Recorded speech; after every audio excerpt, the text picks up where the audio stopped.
What's up, go-getters? Welcome to Drive Your Business, the YouTube channel where we make marketing content for entrepreneurs, hustlers, and go-getters. I'm your host and co-founder of Drive Creative, Corey Barkoch, and on this week's episode, we're going to teach you how to drive traffic to your brand new awesome website.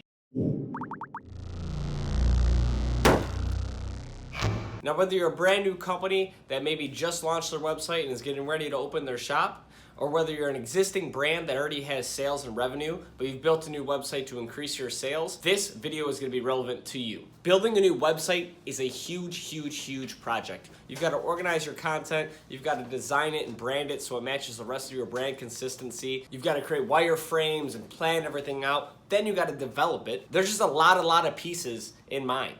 And I'm sure you already know that if you built your new site. And once the site's up, everyone's excited, it launches, yeah, let's go, we got our new website.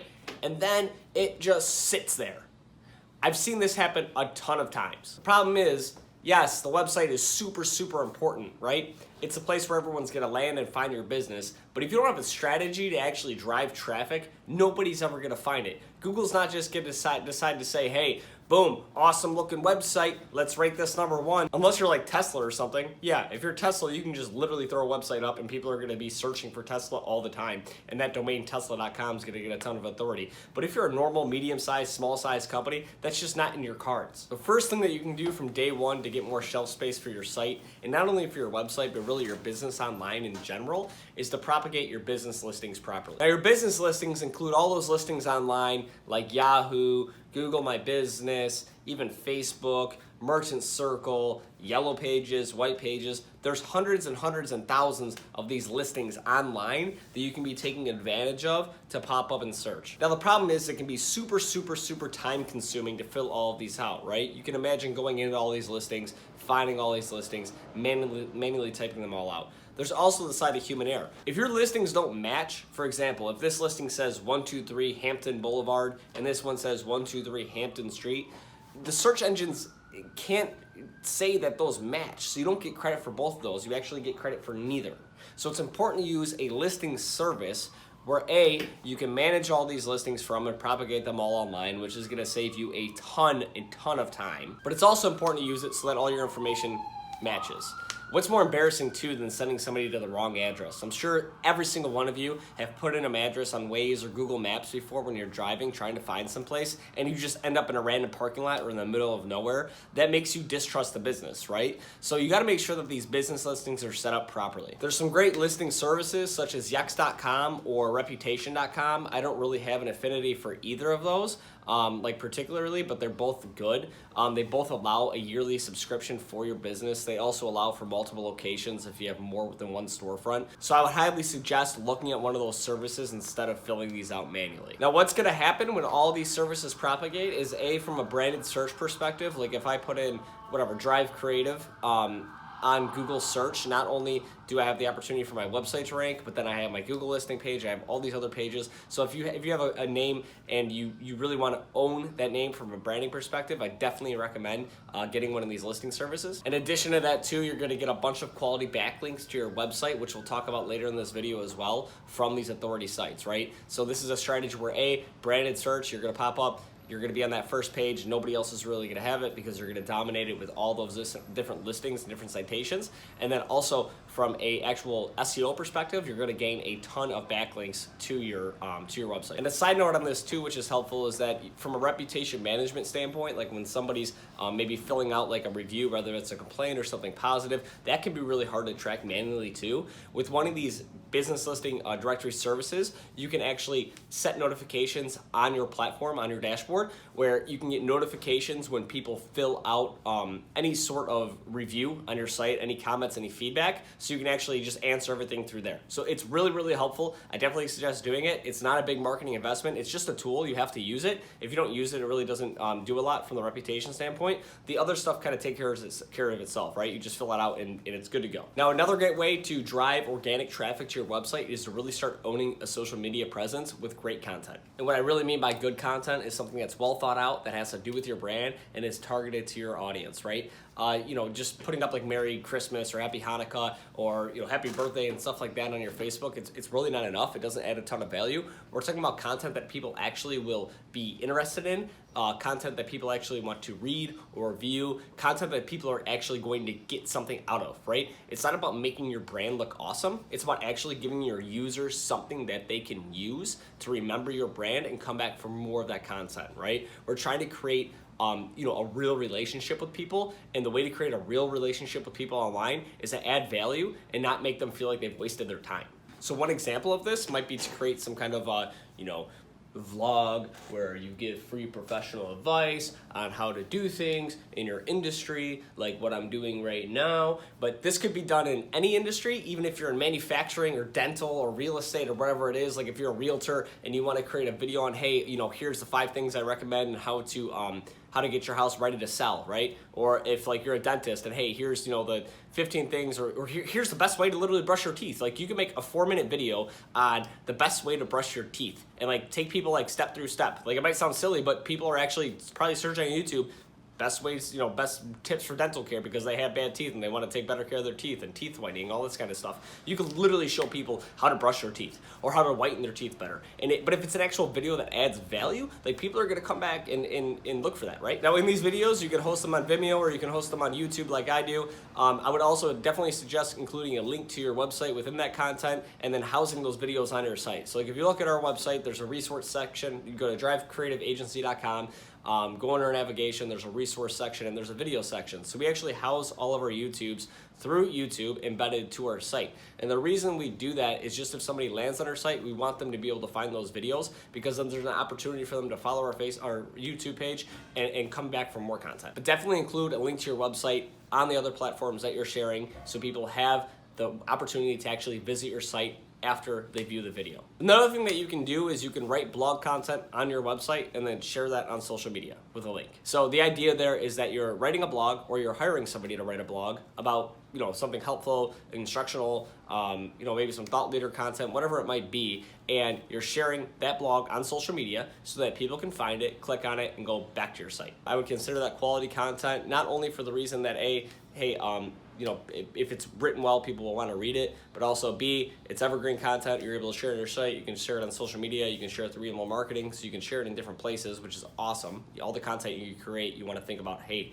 how many shareable ways how much value, how much reach can I get out of this content, right? So that's a positive as well. And then also, obviously, from an SEO standpoint, like creating content on your site does help in search. So not only are you getting that out on social and help in front of that social audience, but you're also benefiting from a SEO standpoint as well. Another great way to show the awesome work that you do without saying, look how awesome we are, is creating some well thought out case studies on your website and then sharing those on social media.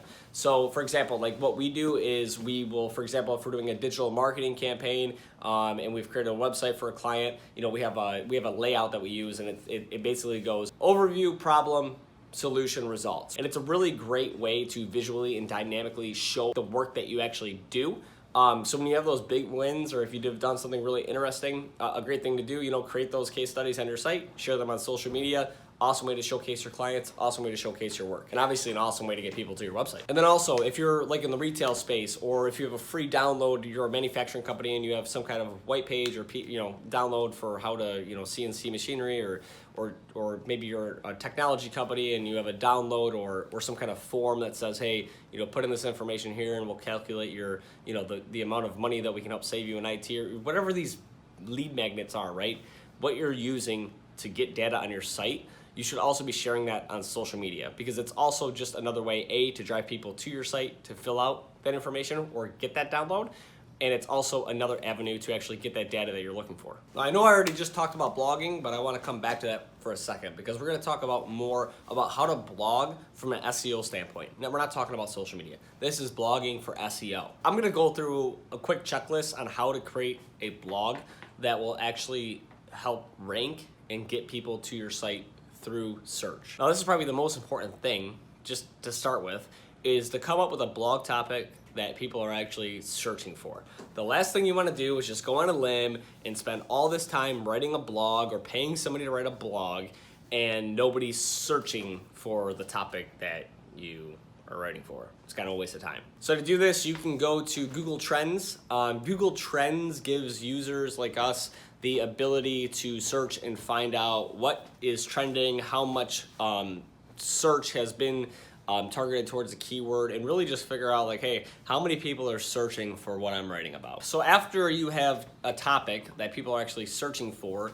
you want to take those keyword terms that you've deemed like from that topic of what people are searching for and use those within your article. So before you start writing, you've got a topic and then you've got the keywords that you're going to use within the article to help with SEO as well. So make sure that that title and that URL that you're going to be using for the blog are related to the keywords that people are searching for. So for example, apple pie recipes.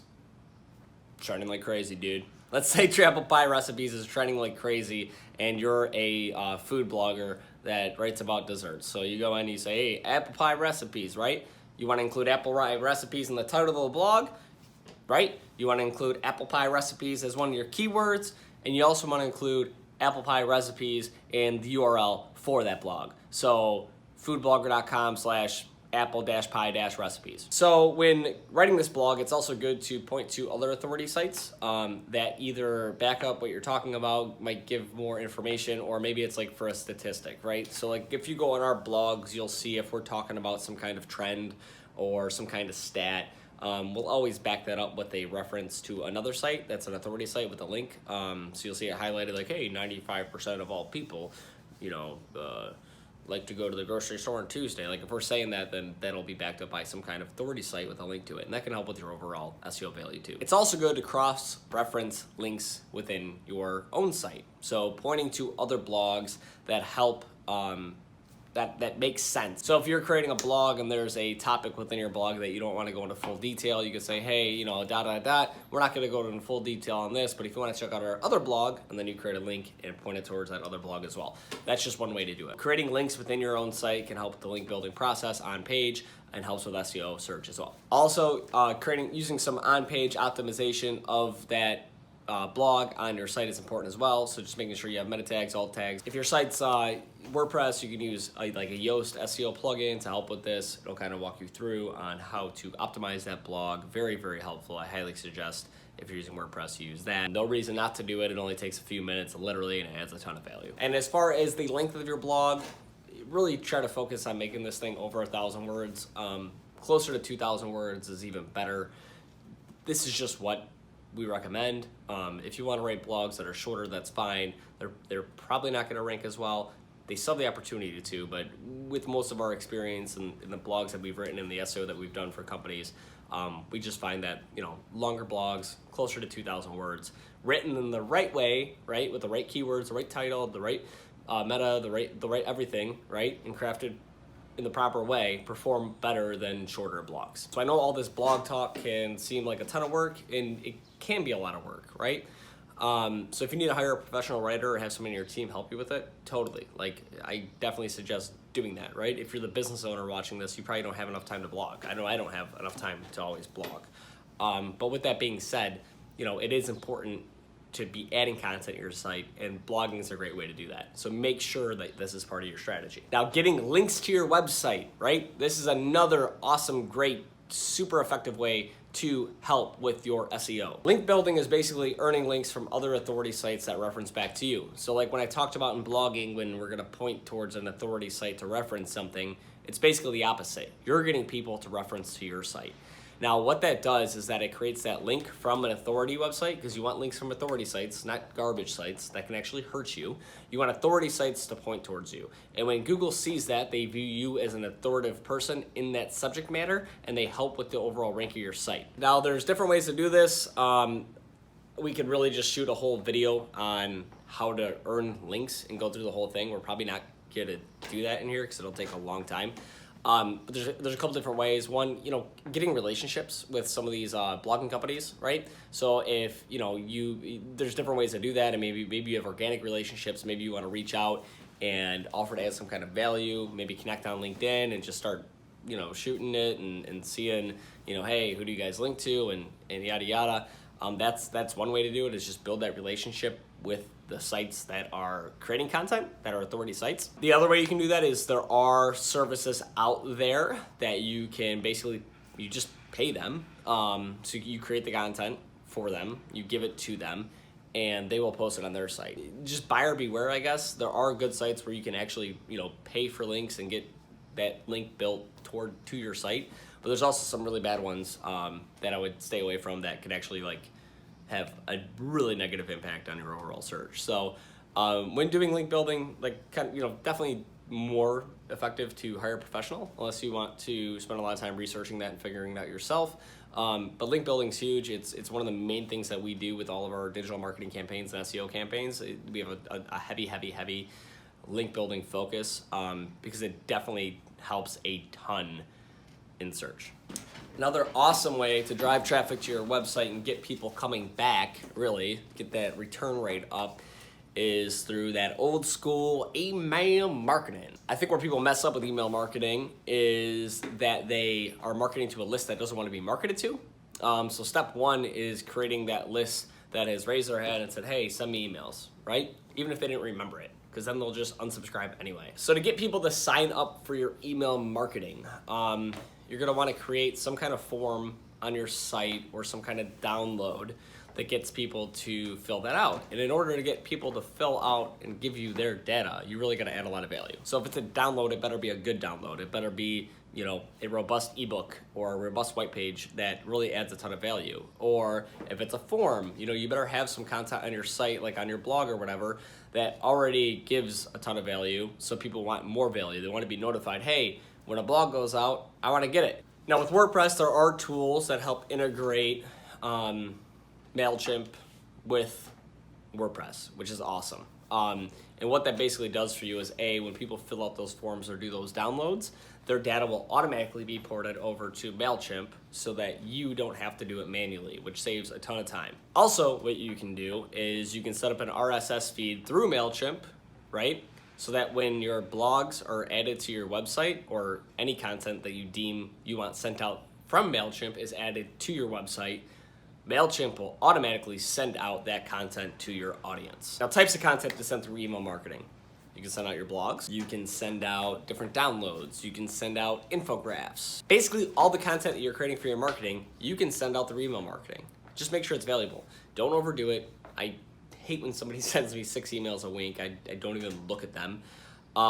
You can send 1 email a week if you want to, if you have the time to do that, one well thought out piece of content. Just make sure it's well thought out, because when you just start blowing people up with stuff that just is regurgitated and is kind of boring and annoying, they're going to tune it out pretty quick. So just always make sure that you're looking at your open rates, unsubscribe rates, click-through rates, and make sure that you're actually paying attention to email marketing and doing it in a way where it makes sense. And the last way we're going to talk about today to drive traffic to your website is the good old pay-to-play Google Adwords. Now, whenever we do a digital marketing campaign, we're usually using both AdWords and an organic standpoint, and I'll explain why. Number one reason that we will launch a campaign with both AdWords and organic is because most of our clients want to see results before 12 months, right? Everybody does if you're spending any kind of money. So we'll couple both approaches. We'll go on the paid side, which can get people ranking today, but then in the background, we're working on the organic side, which is more of a long-term, value approach. Also, you can actually use AdWords to help map out and plan your organic campaign. So you can imagine that if you're just working on an organic campaign for a year and the work that you're doing in month 1, 2, and 3, and 4 isn't really right, you're just wasting the entire time of the campaign because it's going to take longer to get there. So launching an AdWords campaign, you can actually collect data and figure out what ads are working the best. For example, let's say you're trying to rank for sheet metal and sheet metal stamping. Well, if sheet metal stamping is performing much better than sheet metal in your AdWords campaign, then from an organic standpoint, you can focus on organically ranking for sheet metal stamping and just forget about sheet metal. So collecting that data from your AdWords campaign in the early stages, months 1, 2, 3, and then taking that data and applying it to your organic search standpoint, right, can make your organic search much more effective, because now you understand what people are actually searching for in your industry, like your actual customers, not the general industry.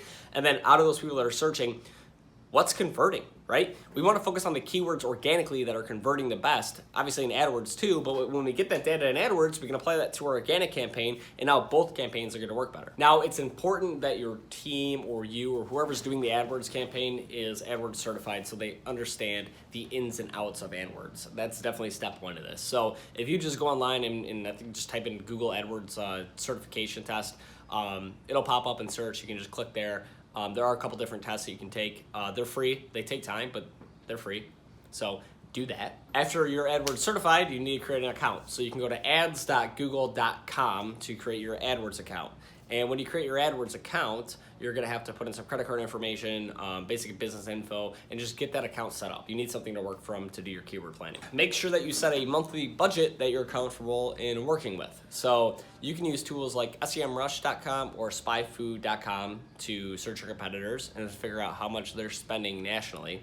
To get an idea of what your budget should be, and then you can use that information to figure out what your budget's going to be. If your budget doesn't really align totally with how much the keywords are going to cost, you might want to reconsider if AdWords is the right play for you. For example, let's say you're a lawyer and you want to rank for lawyer divorce services or something like that, right? And that keyword's like $62 or something outrageous, right? Or that you feel is outrageous. And your budget's only $1,000 a month. You're not going to get a lot of clicks, and chances are you're not going to get any conversions because you're working with such a small budget, a small amount of clicks. How many of those are actually going to convert? So you have to be realistic in your approach. You can use some longer tail keywords, so maybe it's lawyer divorce services in Midland, Michigan. Like that might be a better approach, but at the same time, you just want to be realistic about, hey, these are my expectations. This is the amount of money I can afford to spend. What can I actually get? And all this data is pretty available to be pretty transparent about and look and actually be able to kind of project what your return is going to be on AdWords. Now, on the Google dashboard, after you have a budget, after you have the account set up, after you're AdWords certified, you're going to have to do some keyword planning within the Google dashboard. And this process is basically, working in your dashboard and saying these are the keywords that we're going to rank for, getting all those campaigns set up and everything. Now, I can't stress this enough. You have to create good landing pages. You can't just launch this big campaign with all these different keywords and just drive traffic to the homepage.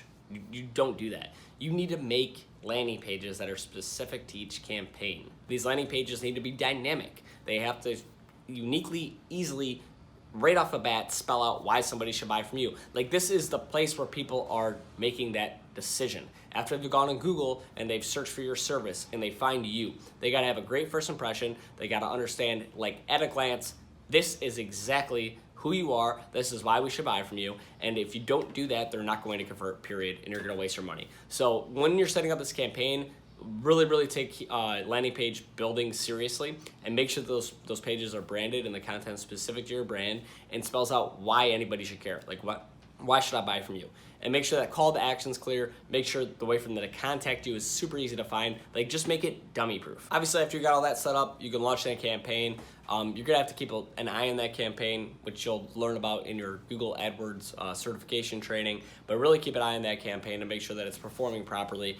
If you don't have great results in month 1, don't shut it off. Like, just do better in month 2, right? You gotta take this data from the first few months to really hone in on what's going to be effective for your business. So guys, these are just some ways that you can drive traffic to your brand new website.